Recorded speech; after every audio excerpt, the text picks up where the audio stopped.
Hey everyone, so update number 3. Okay, so I was going through the bike and getting all the wires, zip tied down. Haven't clipped the zip ties clearly, they're just hanging off everywhere. So this motor, let me tell you a little story about this motor. A while back, I tightened it down in a way. I think I told you guys about this once before. Anyhow, I tightened it down in a way that cracked the block back down here by the oil drain plug.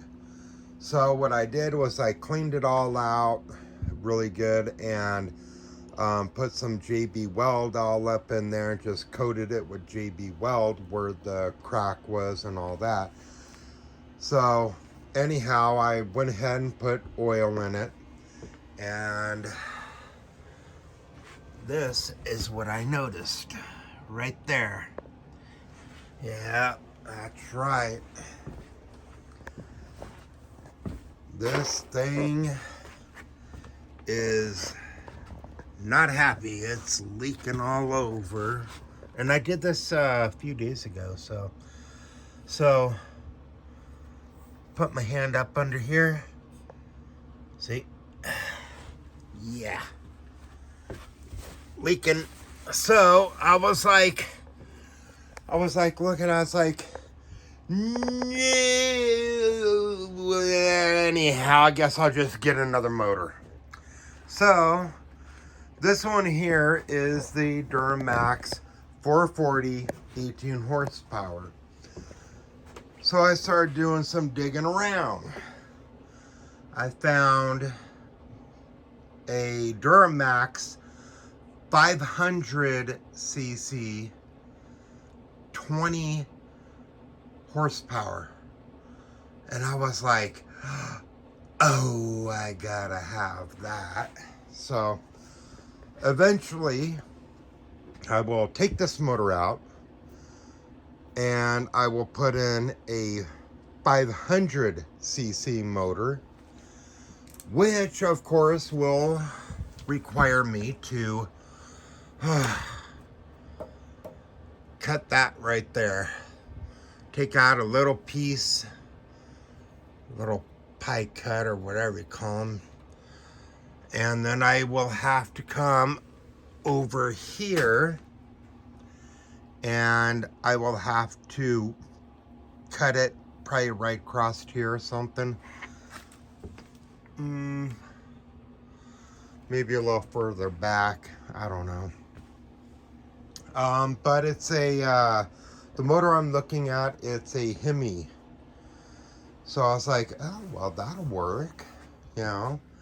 A little bit more torque, possibly top end speed, so forth, so on. So I figured that's not a bad idea. Where it mounts up, I believe, I'm not sure if it's that part, as much as it is this part here. I will have to take the gasket off and make another flange for it that will fit, and I'll just put the exhaust pipe back on, weld it onto the new one. So I figured, yeah, that's not a bad idea. It'll be electric start. It'll be bigger, a bigger motor, just by a little bit, not by much, but by a little bit, enough to where I will have to cut that bar again and cut that one to raise it up on this end here, which by raising this end up will close up the gap that I do right there, and then I could weld that up and then make another piece, that will come down and connect back onto the bar over here. So that's the plan. Yep. So there's the update on this. Well, what a pain in the butt. But I figured, well, that'll be a pretty good upgrade. Yeah, good thing I didn't go and do all the tack welding or the welding up on the exhaust, because I'm not sure how much, if I might be able to use it just the way it is on the other one, except for the exhaust flange that's on there. I'll have to make one, but other than that, I should be able to use it, you know, just fine. So I did get a brake bleed kit. Got some more brake fluid. I did order some more of these little, let me show you guys here so you guys can see exactly what I'm talking about. Probably gonna fall all over the place. These here are, well, see how that is there? Well, I ordered some more, just a little kit of just those, and that way I can hook it up to the I guess they call it the nipple, or to this piece right here. I could hook it up to that. So yeah, I have some more of those coming in that are much more tighter. The inner diameter in here is much smaller, so I figured, yeah, that'll probably work.